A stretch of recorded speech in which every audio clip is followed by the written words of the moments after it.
ఐడ్రీమ్ ప్రేక్షకులకు నమస్కారం. దైవానుగ్రహం కార్యక్రమానికి స్వాగతం. మానవుడి ఆయుష్ ఒకప్పుడు 150 సంవత్సరాలకు పైగా ఉండేదన్నమాట. కానీ ఇప్పుడు 150 కాదు, కనీసం 100 సంవత్సరాలు కూడా బతకలేకపోతున్నాడు. ఎందుకు అడిగి తెలుసుకుందాం. మనతో పాటు స్వామి యోగానంద శిష్యులు స్వామి రమణానంద భారతి గారు ఉన్నారు. ఆయనతో మాట్లాడదాం.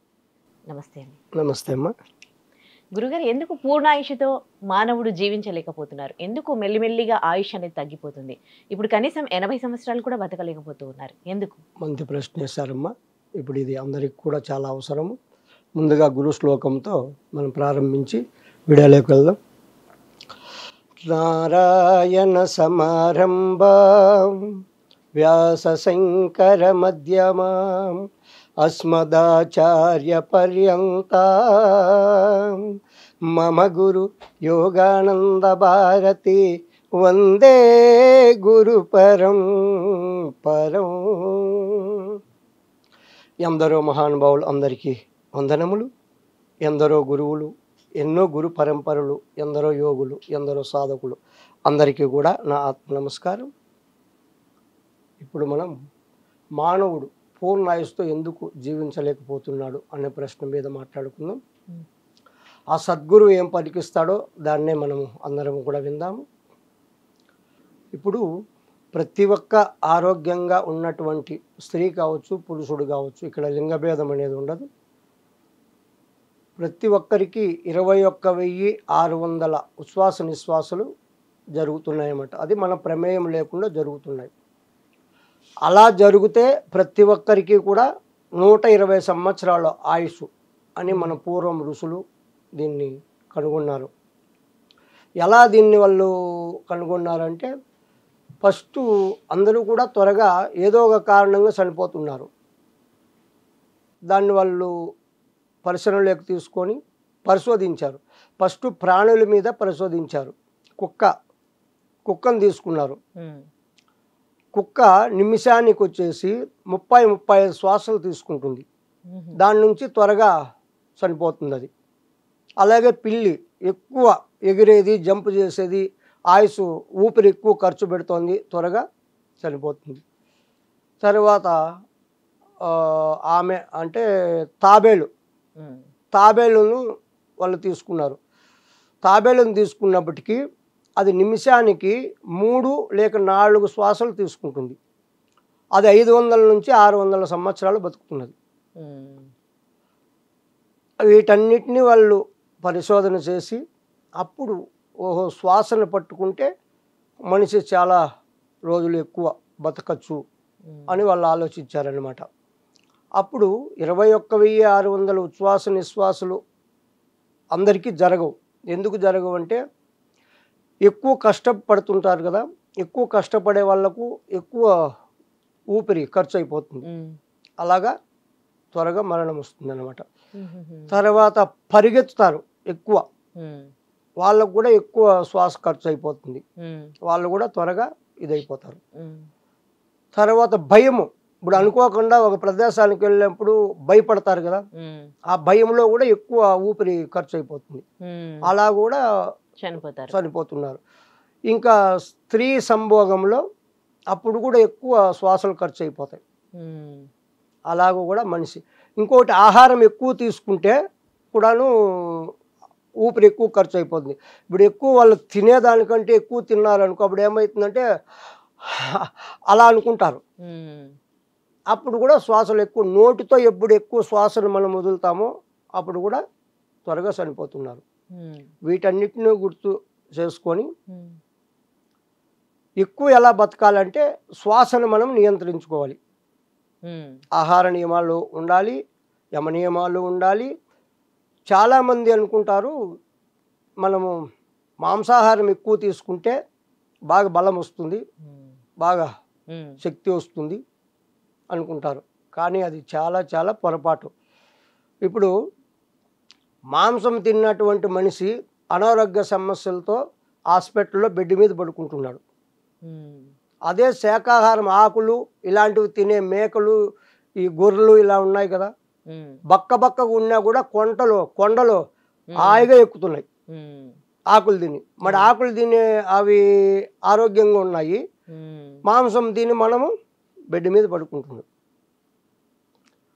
మామూలుగా శాకాహార ఆహారం తీసుకుంటే ఏముంటుంది, 3 గంటలు సైన్స్ ప్రకారం 3 గంటలకు జీర్ణం కావాలి మన బాడీ లోపల. అదే మాంసాహారం తీసుకుంటే 25 ఒక రోజు అంటే 24 నిమిషాలు దాటి కూడా పొట్టలోనే ఉంటుందంట, అది జీర్ణం కాదు. అప్పుడు దాని నుంచి ఏమైపోతుంది, లోపల ఉన్నటువంటి మిశ్రమాలన్నీ కూడాను ఇబ్బంది పడిపోతాయి. దాన్ని రుబ్బాలి కదా, జీర్ణం కావాలంటే రుబ్బాలి, అది ఇబ్బందిగా ఉంటుంది. కానీ మనకేం తెలుస్తుంది, శరీరాన్ని పెంచేదే మనం ఆలోచించాం, కానీ ఈ బుద్ధిని వికసించేది అది నాశనం చేస్తుంది అనమాట. బుద్ధిశక్తిని కోల్పోతున్నారు.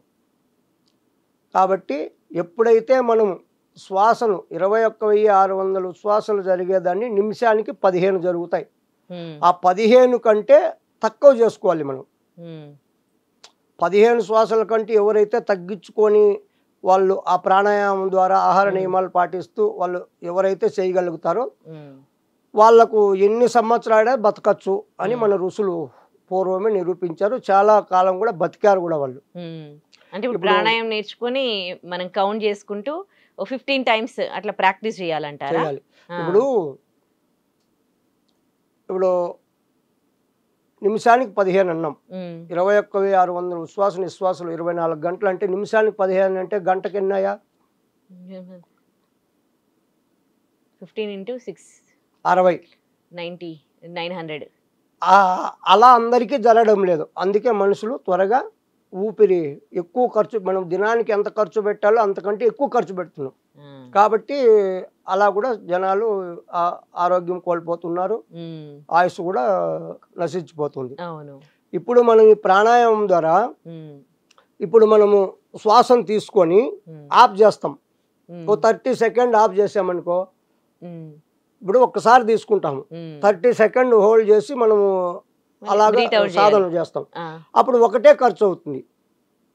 అప్పుడు నిమిషానికి ఎన్ని అయితే 2 శ్వాసలే ఖర్చు అవుతాయి. అప్పుడు ఎన్ని మిగులుతాయి మనకు? 13 అంటే 13 శ్వాసలు మిగులుతాయి. మామూలుగా అయితే 15 ఖర్చు అవుతాయి. ఇప్పుడు మనం ఈ టెక్నిక్ లో ఉన్నప్పుడు మనకు 2 కదా ఖర్చు అవుతుంది, అప్పుడు మనకు స్టోర్ అవుతుంది కదా. అలా మనం ఎంత చేసుకోగలిగితే అంత మనకు స్టోర్ అవుతాయి, అప్పుడు ఆయుష్ వృద్ధి చెందుతుంది. దీంట్లో ఇంకొక విషయం, మనం ఎందుకు శ్వాసను కుంభకము అంటారు, దాన్ని తీసుకునేది పూరకము, ఆఫ్ చేసేది కుంభకము, వదిలేది రేసకం. కుంభకంలో మనం ఎంతసేపు ఉంటాం అంతసేపు ఏమవుతుందంటే ఆ శ్వాస అనేది లోపల శరీరానికి ఎక్కడెక్కడ మలినం ఉంటుందో, ఎక్కడెక్కడ బ్లాకేజ్ ఉంటుందో అదంతా కూడా శుద్ధి చేస్తుంది. శుద్ధీకరణ చేసినప్పుడు మన బాడీకి కొన్ని వేల సెల్స్ అంటారు కదా, జీవకణాలు ఉత్పత్తి అవుతూ చనిపోతూ ఉంటాయి. అవన్నీ కూడా మనం ఈ కుంభకం అనేది ఎప్పుడైతే మనం కుంభక సాధన చేస్తామో ఆ చనిపోయేటివి కూడా మళ్ళీ ఉత్తేజపడతాయి. ఉత్తేజపడినప్పుడు ఏమవుతుంది, అనారోగ్య సమస్యలు తగ్గుతాయి, ఆరోగ్యం బాగుంటుంది, ఆయుష్ కూడా వృద్ధి చెంది. ఎందుకంటే మనం ఖర్చు చేసే తగ్గిస్తున్నాం కదా. ఇప్పుడు సహజంగా జరిగే శ్వాసను మనము ఆపుతున్నాం, ఆపినప్పుడు ఏమవుతుంది, మనకు ఆయుష్ పెరుగుతుంది, ఆయుష్తో పాటు ఆరోగ్యం కూడా బాగుంటుంది అన్నమాట. అలాంటి వాళ్ళకు ఇప్పుడు శరీర ధర్మము, శరీరము కర్మఫలంతో వస్తుందమ్మా. శరీరం నుంచి రోగాలు వస్తాయి, సంసారం నుంచి దుఃఖాలు వస్తాయి. కానీ మామూలు మనుషులకు రోగాలు ఎలా వస్తాయంటే భార్యలాగా వస్తాయి. సాధన చేసే వాళ్ళకు బంధువుల్లాగా వస్తాయి రోగాలు. అర్థమవుతుందా? మామూలు మనుషులకు ఎప్పుడు పక్కకే ఉంటాయి రోగాలు, బంధువుల్లో వీళ్ళకి వచ్చిపోతూ ఉంటారు అప్పుడప్పుడు. మామూలు మనుషులు భార్యలాగట్టు పెట్టుకుంటే వదలరు, ఇంకెప్పటికీ అలాగొస్తాయి. ఈ టెక్నిక్, ఈ ప్రాణాయామం, ఈ ఆహార నియమాలు పాటించేస్తే బంధువుల్లాగా వస్తాయి. బంధువులు ఎన్నాళ్ళు ఉంటారు, 1 రోజు 2 రోజులు ఉంటే వెళ్ళిపోతారు, ఇబ్బంది పెట్టదు. అలా చేస్తూ పూర్వం ఋషులందరూ కూడా ఆ టెక్నిక్ చేసి వాళ్ళు కొన్నేళ్ళు కాదు చాలా ఏళ్ళు బతకగలిగారు. అంటే అప్పుడు జీవనశైలి వేరే ఉంటుండే కదా, అప్పుడు చేసే పనులు వేరు, వాళ్ళు తినే ఫుడ్ వేరు. కానీ ఇప్పుడు పొద్దున్న లేస్తే ఉరుకులు పరుగుల జీవితాలు, ఇప్పుడు వాళ్ళు చేసే పనులు, ఇప్పుడు నేను మీతో ఏ పని చేసామనేది కాదమ్మా ముఖ్యము, మన శ్వాసను నియంత్రించుకునేది మనకు తెలిసిందా లేదా. కరెక్టే. ఇప్పుడు నేను ఈ ప్రొఫెషన్లో ఉన్నాను, మధ్యలో ఏదో దాంట్లో ఉండి కూడా అప్పుడప్పుడు మధ్యలో ప్రాక్టీస్ చేయొచ్చా? లేకపోతే ఎప్పుడైనా దానికోసం చేయొచ్చు. ధ్యానం చేస్తూనే కూర్చొని ఇప్పుడు మీరు దినానికి 24 గంటలు ఉన్నాయి కదా, ఉమ్, 24 గంటలు 1 గంట తీసేయండి. ఉమ్, ఇప్పుడు బ్రతుకు ప్రయాణంలో 24 గంటలు ప్రయాణించే బదులు మన బాడీ గురించి కూడా ఉమ్, 1 గంట లేదు 1 అర్ధ గంట మనకు కేటాయించినట్లయితే మనకు అవన్నీ కూడా పొందొచ్చు. ఉమ్. మ్హూ. ప్రాణాయామం చేయాలంటే కేవలం ఎప్పుడు ఇట్లా కూర్చొని ప్రాణాయామం చేయాలా, లేకపోతే మామూలుగా మనం ఇప్పుడు ఇక్కడ ఇలా ఉన్నాము, మధ్య మధ్యలో టైం దొరికినప్పుడు అట్లా బ్రీత్ కంట్రోల్ మీరు చేసుకొని ఎప్పుడైనా బ్రీతింగ్ టెక్నిక్ తెలుసుకుంటే ఉమ్, మీరు ఖాళీ పొట్టతో ఉండాలి. ఎప్పుడైనా మ్హూ. ఆహారం తిని చేయకూడదు. ఉమ్, ఆహారం తిన్న తర్వాత 3 గంటలు రిలీజ్ రెస్ట్ ఇవ్వాలి బాడీకి, మ్హూ. తర్వాత చేయాలి. మీరు కూర్చున్నా చేయొచ్చు, పడుకున్నా చేయొచ్చు, మీరు నడుచుకుంటూ చేయొచ్చు.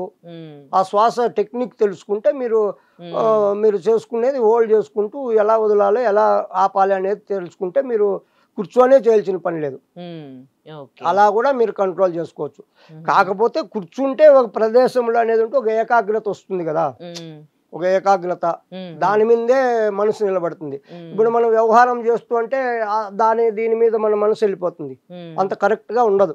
ఉమ్, అయినా కూడా అది కూడా ఉపయోగపడుతుంది. ఉమ్, ఓకే. ఇప్పుడు 2 కన్నులు లేకపోతే ఇబ్బంది, మెల్ల కన్ను ఉంటే ఏం పర్లేదు. అలాగా ఉపయోగపడుతుంది అది. ఉమ్, పూర్తి ఓకే. ఉండాలంటే అవును. అలా కూర్చొని ఒక అర్ధ గంట అన్నా మనము దానికోసము మన శరీరం కోసము ఉమ్, మనం ఉపయోగించుకున్నట్లయితే ఓ, అది మనకు చాలా ఉపయోగపడుతుంది. మనల్ని జీవితాన్ని ఇబ్బంది లేకుండా కూడా ముందుకు తీసుకెళ్తుంది. ఓకే. దాని నుంచి శ్వాస టెక్నిక్ తీసుకొని మనం బాగా సాధన చేసినట్లయితే ఉమ్, ఇంకా మనకు అన్నీ కూడా శ్వాస ఉంటే వస్తాయి. ఉమ్. ఆరోగ్యంగా ఉంటాము, ఆయుష్ అన్నీ పెరుగుతూ ఉంటది. ఇప్పుడు శ్వాస ఉంటే శవం, శ్వాస పోతే శ్వాస ఉంటే శివం, శ్వాస పోతే శవం శవం. ఆ, కదా. అవును. మరి మనం ఏది పట్టుకోవాలి? శ్వాసను శ్వాసను పట్టుకోవాలి. పట్టుకోవాలి. శ్వాసను పట్టుకుంటే అన్నీ వస్తాయి. ఉమ్, శ్వాస విషయం తెలుసుకోకుండా మనము ఏం చేసినా కూడా అంత రిజల్ట్ రాదు. ఉమ్, ఊరికే చేస్తున్నాం, అది ఓ భక్తి. ఉమ్, అటు ఇటు వెళ్ళి వాళ్ళతో వీళ్ళతో మాట్లాడి కర్మలు తెచ్చుకోకుండా ఉమ్, ఏదో ఉన్న చాటు కూర్చొని అది కరెక్ట్గానే కొంచెం వరకు ఉంటుంది. ఉమ్, శ్వాసను మనము కంట్రోల్ చేసుకొని మనం చేసినట్లయితే 100% మనకు రిజల్ట్ వస్తుంది. ఇంకా అన్నీ కూడా శ్వాస నుండి మనకు అన్ని ఉపయోగాలు ఉంటాయి. ఓకే. శ్వాసకు మించింది ఇంకా ఏది లేదు. లేదు. ఓకే. ఉమ్. చాలా దాన్ని పట్టుకొని మనం ముందుకు వెళ్ళామనుకో ఉమ్, మనకి ఇంకా ఈ శ్వాస ఇందులో ఉంది మా రహస్యము. నిమిషానికి 15 జరిగే శ్వాసలను ఎవరైతే తగ్గించుకుంటూ 2, 3, 4, 5 ఉమ్, నడిపే శక్తి వాళ్ళకి వచ్చిందనుకో ఉమ్, ఇంక వాళ్ళకి వాళ్ళకి ఆరోగ్యవంతులే. ఆరోగ్యమే కాదు, ఆయుషే కాదు, అష్టసిద్ధులు అన్నారు. ఉమ్, అలా మహనీయులు చాలామంది గతంలో అలా చేసే. ఇప్పుడు మనకు రీసెంట్గా చెప్పాలి 200 సంవత్సరాలు అయి ఉంటుందేమో. త్రిలింగ స్వామి అని తెలుసు కదా, పేరు వినింటారు. త్రిలింగ స్వామి 280 సంవత్సరాలు బతికాడు ఆయన. ఉమ్, 280 సంవత్సరాలు. సంవత్సరాలు. మన తెలుగు అతనే. ఉమ్, ఆ, మన అదే తెలుగుదేశానికి చూసినట్టు. ఆ. మన తెలుగుదేశానికి ముందు పేరు ఏదమ్మా? మన తెలుగుదేశానికి ముందు పేరు ఏది? త్రిలింగ దేశం. త్రిలింగ దేశమా? అదే పేరే ఆయనకు పెట్టారు. ఆహాహా. ఆయన మంచి మహాయోగి. 280 సంవత్సరాలు బతికాడు. అతను బట్టలు లేకుండా తిరిగేవాడంట. హా, పేపర్లో చూసినట్టు బట్టలు లేకుండా తిరిగేవాడు. అప్పుడు జనాలకు ఇబ్బంది అయిపోయి అతన్ని పోలీస్ స్టేషన్లో పెట్టారు. పోలీస్ స్టేషన్లో పెట్టి లాక్ వేసింటే లాక్ వేసింది వేసినట్లు ఉందంటే మళ్ళీ పైన ఉన్నాడంట. మరి అంత శక్తులు ఉన్నాయి. మన పూర్వం రుజులు, మన సనాతన ధర్మం చాలా గొప్పదమ్మా. ఇప్పుడు తెలియదు. కానీ ఎందుకు తెలియదు అంటే ఈ బ్రతుకు బండిలో ప్రయాణంలో చేస్తూ ఇవన్నీ ఆలోచించేంత టైం కూడా లేదు. మన సనాతన ధర్మం ఋషులు ఇచ్చినటువంటి సంపద, ఆ శక్తి చాలా అమోఘం, అద్భుతం. అలా బతకగలిగారు వాళ్ళు. ఇప్పుడు మళ్ళీ తెలుసుకుంటున్నారులే, ఇప్పుడు కొన్ని ప్రాక్టీస్ ఈ చేస్తున్నారు. కరోనా, ఆ తల్లి చెప్పాలంటే కరోనా చాలా మంచిగానే వచ్చింది. అవును. ఆ కరోనా వచ్చినట్టుంటే భయం, ప్రాణభీతి. అవును. ఇప్పుడు భక్తి కావాలని కాదు, త్వరగా చనిపోకూడదు, ఏదో ఈ మెడిటేషన్లు చేస్తే ఏదో కొన్నాళ్ళు బతుకుతామంట అని వాళ్ళు దీంట్లో ఎలాగైనా ఏమి ఆ కరోనా వచ్చి మంచిగా చేసింది. జనాలను భక్తి జ్ఞానానికి పెంచింది. అంతకుముందు ₹1 ఖర్చు పెట్టే వాళ్ళ వాళ్ళు ఇచ్చేవాళ్ళు కాదు. చాలామంది అన్యాయంగా కుక్కల కంటే హీనంగా చనిపోయారు కదా అప్పుడు. అదంతా గుర్తు పెట్టుకొని ఇప్పుడు ఇది శాశ్వతం కాదు, ఇప్పుడు ఏదో 10 రూపాయలు దానం చేసి కూడా వస్తున్నారు ఆ కరోనా నుంచి. నిజంగా అంత భయపెట్టింది కరోనా. అప్పటి నుంచి జీవన విధానం కూడా కొంచెం మారింది. మారింది. మన కల్చర్ ని ఫాలో అవుతున్నారు. అవుతున్నారు. మన పద్ధతులు, తినే ఫుడ్ కూడా అన్నీ కూడా ఇప్పుడు అలవాటు చేసుకున్నారు. ఇప్పుడు భక్తి అనేది కూడా చాలా మందికి భక్తి, మెడిటేషన్ చేయాలి, ఆరోగ్యం కాపాడుకోవాలి అనేది చాలా మందికి ఇప్పుడు పెరిగింది అనమాట. పెరిగింది కానీ కరెక్ట్ దారి అనేది తెలుసుకోలేకున్నారు. అంటే మోసాలు కూడా పెరిగిపోయాయి కదా. సో మోసాలు అనేసరికి కూడా చెప్తాను నేను. సాధువులు ఉంటారు కదా, వాళ్ళు అంటే నిజమైన సాధువు ఎలా ఉండాలి అసలు అంటే చాలా మంది గడ్డాలు మీసాలు పెంచేసుకొని విభూది అది పెట్టేసుకుని ఉంటారు. కొంతమంది గురువుల్లాగా అవతారం ఇచ్చి మోసం చేస్తూ ఉన్నారు. అందుకని నమ్మకం అనేది పోతూ ఉంది. అందరూ మోసం అన్నట్టుగా కొంతమంది మాట్లాడుతూ ఉంటారు. అసలు నిజమైన సాధువు అంటే ఎవరు, ఎలా ఉండాలి సాధువు? ఇప్పుడు ఇక్కడ చెప్పాలంటే సాధువు అంటే చనిపోయినాడు అని అర్థం. ఇప్పుడు సాధువు అంటే చనిపోయినాడు అని. చనిపోయినాడు అని అంటే ఏం చనిపోయినాడు? అతని లోపల ఉన్నటువంటి భావాలు ఏదైతే ఉన్నాయో, కోరికలు, ఆశలు, గర్వము, డాంబికము, అలా ఉండాలి, ఇలా ఉండాలి, అది సంపాదించాలి, ఇన్ని కూడా వెళ్ళిపోవాలి. అవన్నీ వెళ్ళిపోతే ఇంకా అతను చనిపోయినట్లే కదా. అందుకు వాళ్ళు ఏమన్నారంటే ఒకే మాటలో సాధువు అంటే చనిపోయినోడు. శరీరం ఉన్నా కూడా ఏం కోరికలు ఉండవు, ఏది ఇంకా అన్ని చనిపోయినట్లే అన్నారు.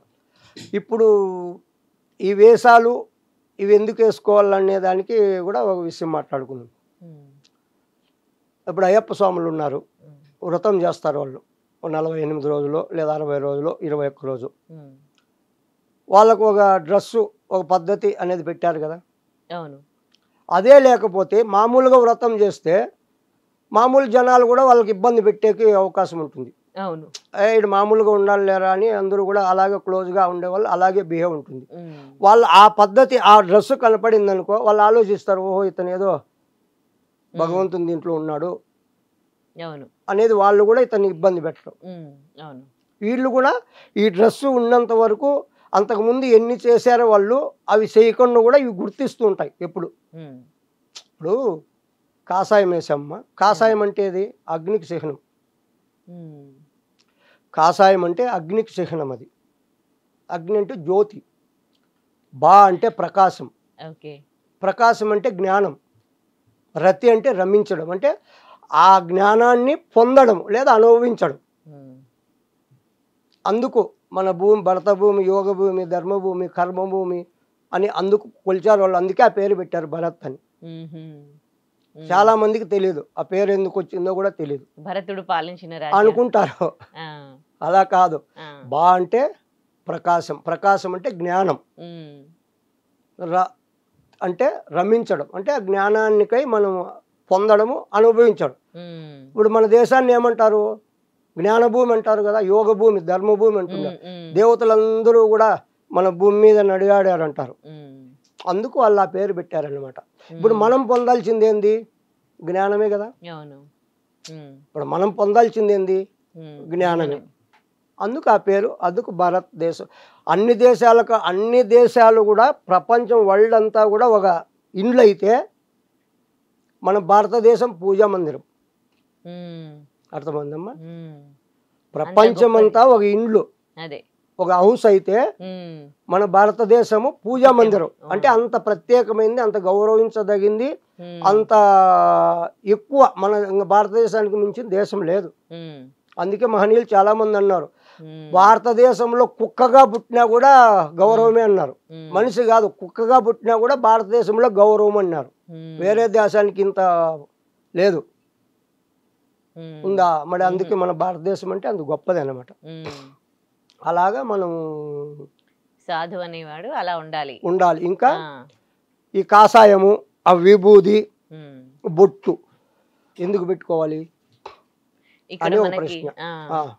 చాలా మంది బొట్టు పెడుతున్నారు, కానీ కొందరు పెడుతున్నారు, కొందరు దాన్ని ఏదో అది పెడితే ఏదో నామోసిగా కూడా ఫీల్ అవుతున్నారు కదా.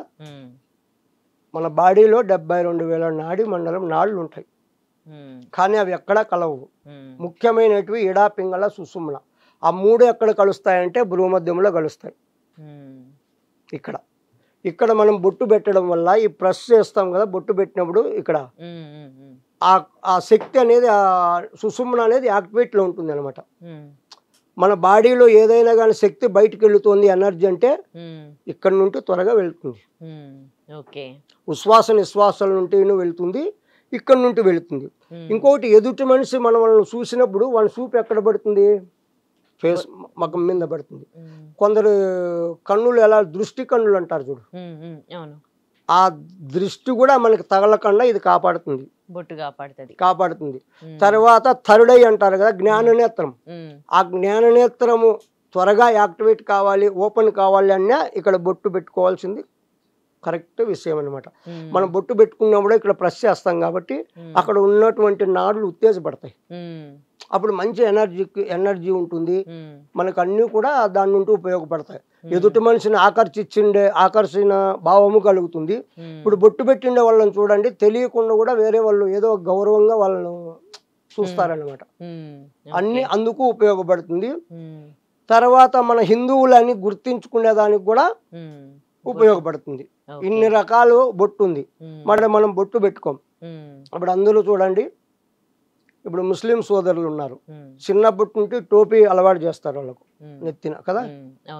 ఇంకా క్రిస్టియన్స్ వాళ్ళు ఉన్నారు, వాళ్ళు కూడా మెల్లో సెలవు పెడతారు. మరి మన హిందువులు ఎందుకు బొట్టు పెట్టుకోరు? ఇప్పుడు వాళ్ళది, మంది సనాతన ధర్మం, మంది మతం కాదు, మంది సనాతన ధర్మం. సనాతనం అంటే ఏమి?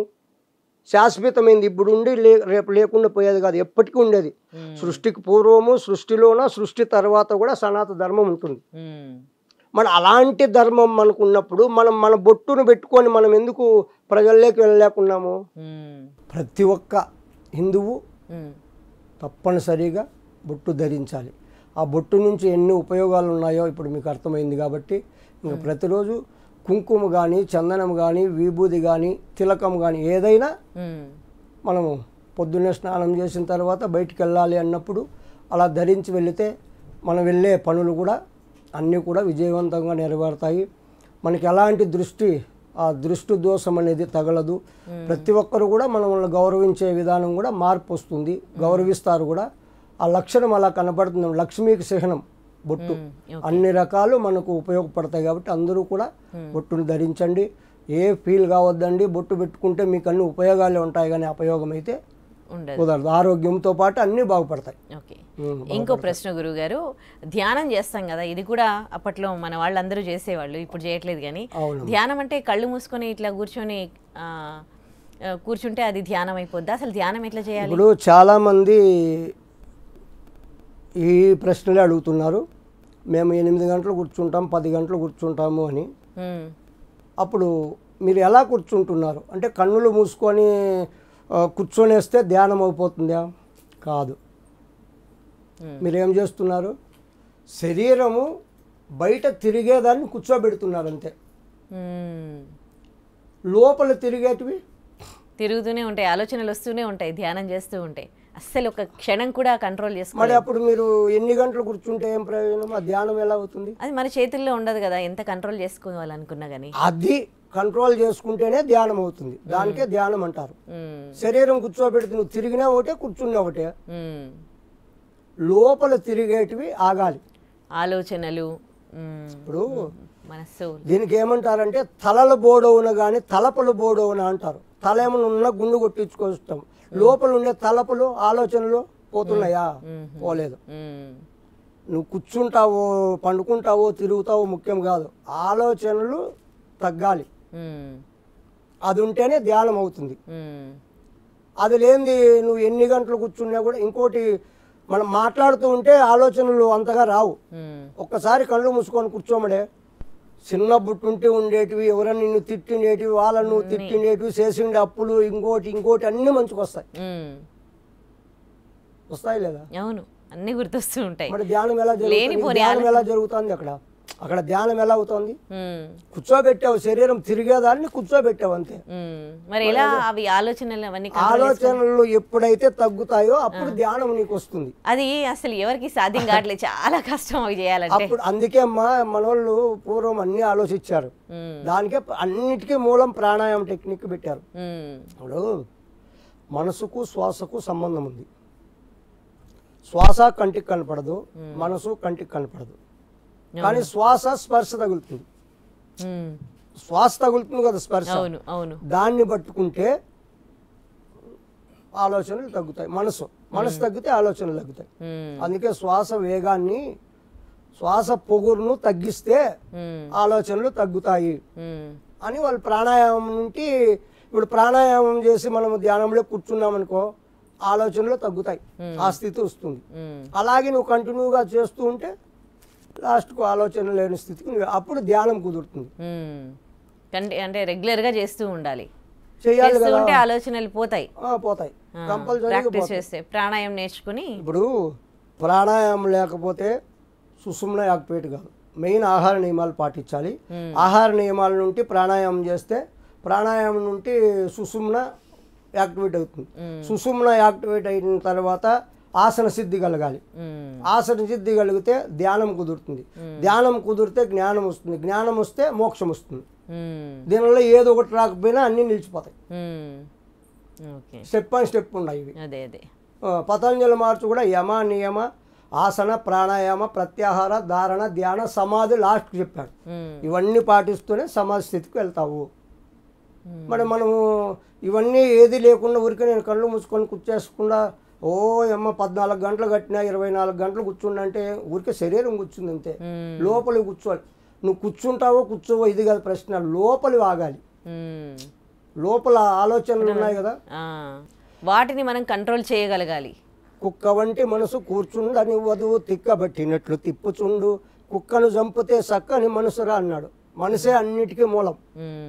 మనసు అన్నిటికీ మూలం మనసే. నువ్వు జ్ఞానం భగవంతుడు కావాలన్నా మనసే, అదో పతనానికి మురిక్కాలవలేక వెళ్ళాలన్నా మనసే. మనసుకు మించింది ఏదీ లేదు. మనసు నిలబెడితే అతను ఇంకా యోగి. మెయిన్ మనసు. ఆ మనసు ఎలా నిలబడుతుంది? మనం తినే ఆహారాలు బట్టి, మనం ఏ ఆహారం తింటామో దాని భావనలు మనకు వస్తాయి. ఇప్పుడు మాంసాహారం ఎక్కువ తీసుకుంటే అది ఏమన్నారు? రజోగుణం అన్నారు. దానికి సంబంధించి సత్వగుణము, రజోగుణము, తమోగుణం 3 గుణాలు. ఈ 3 గుణాలు వదలాలి మనిషి. ఇప్పుడు మీకు ఇంకా ఉదాహరణకు చెప్పాలంటే, ఇప్పుడు రావణ బ్రహ్మ, విభీషణుడు 6 నెలలు తిండ్రి 6 నిద్ర అతని పేరు మర్చిపోయాను. వాళ్ళు ముగ్గురు కుంభకర్ణుడు. కుంభకర్ణుడు, రావణ బ్రహ్మ, విభీషణుడు ముగ్గురు కూడా రాక్షస వంశమే కదా. మరి ముగ్గురు రాక్షసులైనా కూడా విభీషణుడు శ్రీరామునికి ఆప్తమిత్రుడు అయ్యాడు లేదా? మరి వాళ్ళిద్దరు ఎందుకు కాలా? రజోగుణానికి చిహ్నము రావణ బ్రహ్మ. అహం, నేను చక్రవర్తిని, నాకు అన్నీ తెలుసు, నన్ను మించినోడు ఎవడు లేడు అనే భావన ఆహారంలో వస్తుంది మాంసాహారం తింటే. ఇంకా సద్ది బద్ది ఎలా పడితే నా కడుపు నిండాలి అని తింటే అతను లాగుంటాడు. 6 నెలలు నిద్ర 6 నెలలు తిండి. కుంభకర్ణుడు ఏం ప్రయోజనం లేదు. ఈ సత్వగుణము, సాత్విక ఆహారము, మంచి భక్తి భావన ఉండే అతను విభీషణుడు అయ్యాడు. అతనికి శత్రువులైనా కూడా అతన్ని ఆదరించాడు శ్రీరామచంద్రమూర్తి. అలా గుణాలు ఉంటాయి. మనం తినే ఆహారం బట్టి కూడా మనలో మార్పులు వస్తాయి, అనారోగ్య సమస్యలు వస్తాయి, ఆయుష్ కూడా కోల్పోతాం. రైట్, అలా ఉంటుంది. అందుకే ప్రాణాయామము ఫస్ట్ ఆహార నియమాలు పాటిస్తూ ప్రాణాయామం డైలీ ప్రాణాయామం సాధన చేసిన వాళ్ళకు ఆయుష్ పెరుగుతుంది, అనారోగ్య సమస్యలు ఉండవు, అన్నీ కూడా వస్తాయి. శరీరానికి ఎప్పుడూ రేచక పూరక కుంభకం అంటే తీసుకునే శ్వాసను పూరకం అంటారు, ఆపు చేసేది కుంభకం అంటారు, వదిలేది రేచకం అంటారు. ఇది నిత్యము ప్రాక్టీస్ చేసే వాళ్లకు శరీరం నుంచి ముసలితనం వస్తుంది, కానీ త్వరగా రాదు. ఓకే, అదే వాళ్ళకు సంవత్సరాలు పైబడినా కూడా ముసలితనం అనేది కనిపించకుండా ఉంటుంది అనమాట ఆ సాధన వల్ల. ముసలితనం వస్తుంది, రాకుండా సృష్టి ధర్మం అది. వస్తుంది. ఎప్పుడు చిన్న పిల్లోనిలాగా ఉంటాడా ఉండడా, అలా పాటించే వాళ్ళకు యవనంగా కనిపిస్తాడు అనమాట కొన్ని నాళ్ళ వరకు, త్వరగా ముసలోడు కాకుండా. గురుగారు, యోగ సాధన చేయాలంటే గుండె ఎన్నిసార్లు కొట్టుకోవాలి? ఇప్పుడు అందరికీ కూడా ఆరోగ్యంగా ఉన్నటువంటి వాళ్ళు ఎలా గుర్తించాలంటే, నిమిషానికి 60 నుంచి 72 లేదా 100 వరకు హార్ట్ పనిచేస్తే అప్పుడు వాళ్ళు కరెక్ట్గా ఆరోగ్యంగా ఉంటారన్నమాట. 100 దాటిందనుకో అక్కడ ప్రాబ్లం ఉంటుంది. అప్పుడు డాక్టర్ దగ్గరికి వెళ్ళి వాళ్ళు సంప్రదించాలి. అలా కాకుండా 40 లోపల కొట్టుకుందనుకో వాళ్ళకు కూడా కరెక్ట్గా కాదు, వాళ్ళకు కూడా అనారోగ్యం నుంచి ఏదో ప్రాబ్లం ఉంటుంది గుండె నుంచి. అవన్నీ కూడా గుర్తించుకొని వాళ్ళు మనము మినిమంగా 60 నుంచి 100 లోపల ఉంటే సహజంగా ఆరోగ్యంగా బాగా గుండె ఇబ్బంది లేకుండా హార్ట్ అటాక్ ఇలాంటివి రాకుండా ఉంటారు. ఇంకొక విషయము, చాలామంది హఠయోగం అంటే ఏదో శ్వాసను బిగిచ్చేసేస్తే హఠయోగం అని అంటున్నారు. అది కరెక్ట్ కాదు. చాలామందికి ఇప్పుడు హఠయోగం గురించి తెలియాలి. హఠయోగం అంటే ఇంకా కొంతమంది హఠం బట్టి అంటే మొండిగా చేయాలి, పట్టుబట్టి చేయాలి, అదే హఠయోగమా అని అంటున్నారు. అది కూడా కరెక్ట్ కాదు. హఠయోగం అంటే హట్ అంటే పైన, యోగం అంటే కలియక. అర్థమైందమ్మా? ఇప్పుడు హట్ అంటే పైన అంటే ఇక్కడ పరమాత్మ ఉన్నాడు, జీవాత్మ కింద ఉన్నాడు అజ్ఞాన స్థితిలో. దీన్ని తీసుకెళ్ళి జీవాత్మని తీసుకెళ్ళి పరమాత్మలో కలపాలి. హట్ యోగం. హట్ అంటే పైన, యోగం అంటే కలియిక. వాళ్ళిద్దరినీ కలపాలి. ఇక్కడ జీవాత్మ వేరు కాదు, పరమాత్మ వేరు కాదు. జీవాత్మని తీసుకెళ్ళి పైన కలపాలి. ఇది హఠయోగం అన్నారు. దాన్ని తెలియక హఠం బట్టి ఏదో మొండిగా సాధించాలి, ఊపిరి బిగబట్టేస్తే హఠమా, హఠయోగమే కదా అంటున్నారు. అది కరెక్ట్ కాదు. హఠయోగం అంటే నిర్వచనం ఇది. కింద ఉన్నటువంటి జీవుణ్ణి పైకి తీసుకెళ్ళాలి, అది కలియిక చేయాలి, కలపాలి. దీన్ని హఠయోగం అన్నారు. ఇది విషయం. Okay, right. మరి గుండె పనితనం బాగా ఉండాలి అని అంటే దానికి కూడా ఈ ప్రాణాయామం, ఇప్పుడు ప్రతి ఒక్కదానికి ప్రాణాయామం అమ్మా. ప్రాణాయామం సాధన చేసి మీరు సాత్వికంగా అంటే పీకల వరకు తిని ఎక్కువ నిద్రపోయినా కూడా డేంజరే. అలా కాదు, ఎంత కావాలి. ఇప్పుడు ఒక్కొక్కరు ఒక్కొక్క పని చేస్తూ ఉంటారు ఈ శరీరాన్ని ఉపయోగించుకొని. వాళ్ళు చేసే పనికి ఎంత ఎనర్జీ కావాలి దాన్ని ఆలోచించి ఆహారం తీసుకోవాలి. ఇప్పుడు అందరూ ఒకేలా ఆహారం తీసుకోవాలన్నా కూడా కరెక్ట్ కాదు. ఇప్పుడు ఎక్కువ కష్టపడే వాళ్ళు, వాళ్ళకు ఎనర్జీ కావాలి, ఎంత కావాలో అంత తీసుకోవాలి. దానికి మించి తీసుకున్నా కూడా ఇబ్బంది. ఇప్పుడు ధ్యానము, ఇప్పుడు యోగులుగా ఉండాలి, వాళ్ళు ధ్యానం చేసుకోవాలి, ఏది అవసరం లేదన్నప్పుడు వాళ్ళకు ఎక్కువ ఆహారం ఎందుకు? వాళ్ళకి ఆహారం ఎక్కువ అవసరం లేదు. ప్రాణాయామ సాధనతోనే గాలితోనే వాళ్ళకు కొంత ఎనర్జీ వస్తుంది. కొద్దిగా తీసుకున్నా వాళ్ళు ఏదో ఒక గ్లాస్ పాలు, ఒక పండు తీసుకున్నా కూడా వాళ్ళు ఎనర్జీగా ఉండగలుగుతారు. ఎందుకంటే కష్టం లేదు కదా వాళ్ళకు, బరువు చేసే పని లేదు, హాయిగా ఊరికే ఉండేదే కదా. అలాంటి వాళ్ళకి అలా ఉంటుంది. ఇంకా ఇప్పుడు మిలిటరీలో ఉంటారు, మనందరినీ బార్డర్లో ఉంటారు మిలిటరీ వాళ్ళందరూ కూడా బాగా తినాలి. ఎందుకంటే శక్తి ఉండాలి, అవతల మనిషి కొట్టే లోపల వీడు కొట్టాలి, అలాంటి వాళ్ళు తినాలి. ఇప్పుడు క్షత్రియులు, రాజులు రాజ్యాన్ని వేలాలి, ప్రజలను కాపాడాలి, వాళ్ళు కూడా బాగా తినాలి, కోపము ఉద్రేకం ఉండాలి వాళ్ళకు. వ్యవసాయం చేసేవాళ్ళు తినాలి, ఇప్పుడు బిల్డింగ్ పనులు చేసేవాళ్ళు వాళ్ళు కూడా బాగా తిని బాగా చేయాలి. బాగా తిని అంటే మితంగా కాదు, వాళ్ళు ఎక్కువ కష్టపడతారు కాబట్టి వాళ్ళకి తినాలి. శరీరం బట్టి తినాలి. ఇప్పుడు వాళ్ళకే తెలుస్తుంది, వాళ్ళకు ఆయాసం, ఇప్పుడు నీరసం వచ్చింది అనుకో, ఇప్పుడు ఆరోగ్యానికి మనకు శరీరానికి నీరసం వచ్చింది, ఇంకొంత తిను, కరెక్ట్గా ఉందా తగ్గించు. ఇంకొకటి 3 రోజులు ఏమి ఆహారం తీసుకోకుండా పోతే సర్వ రోగాలు పోతాయి అంటుంది శాస్త్రం.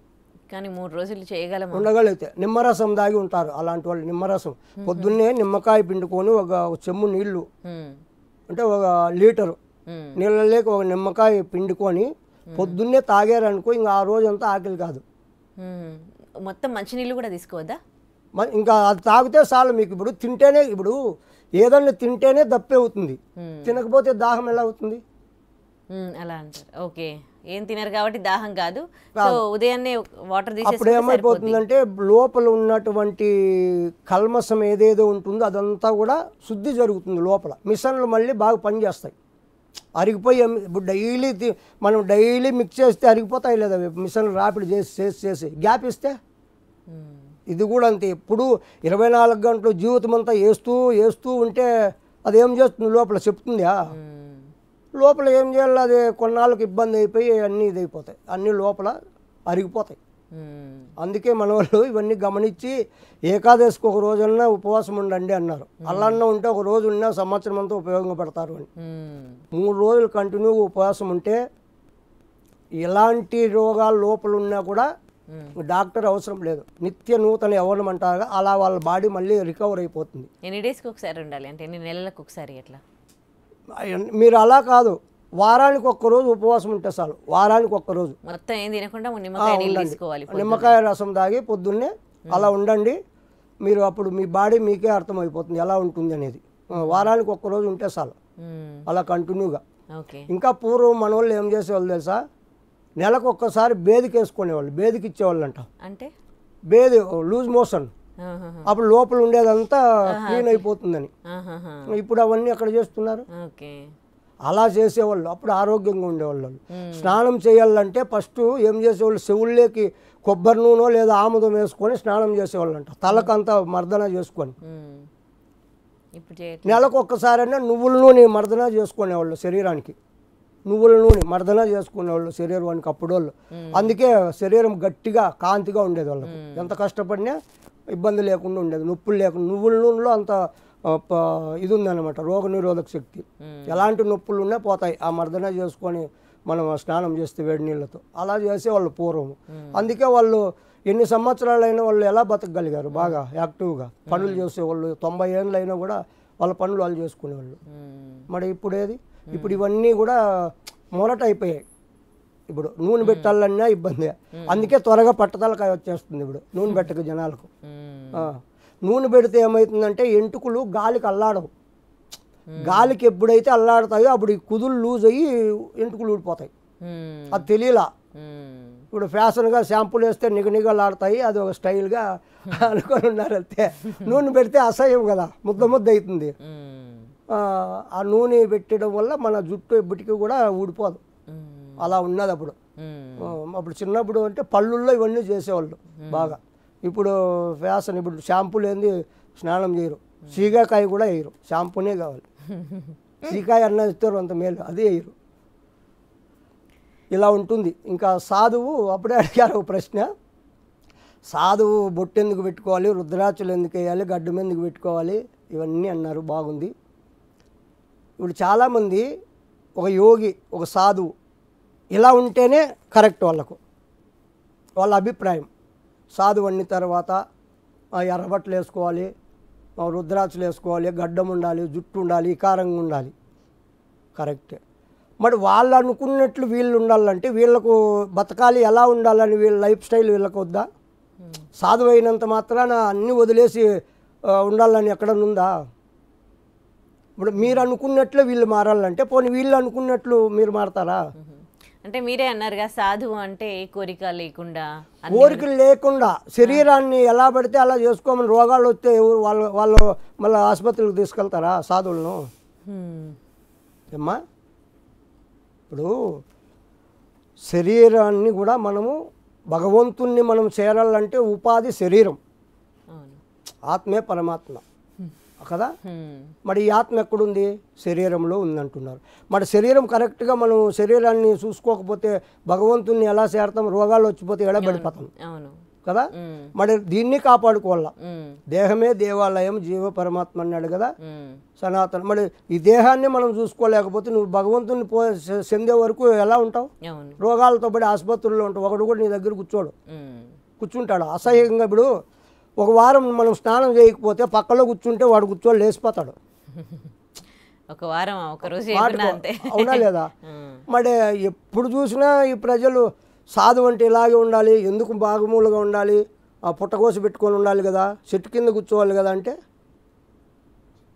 అలాగే ఉందా? వాళ్ళకు స్వేచ్ఛ వద్దా? వాళ్ళు ఎలా ఉండాలి వాళ్ళకి తెలీదా? ఇది కాదు అడగాల్సింది.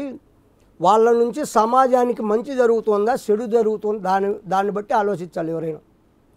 ఇప్పుడు సాధువేమో మీరు చెప్పినట్లే ఉంటాడు, మరి సాధువు చెప్పినట్లు మీరు ఉంటారా? మరి ఎందుకు ఉండరు? ఆయన మీరు చెప్పినట్లయితే ఉండాలి, మీరేమో హాయిగా అన్నీ చేసుకొని ఉండాలి. ఇది ఇది ఎలా ఉంటుంది? ఇది కరెక్టేనా?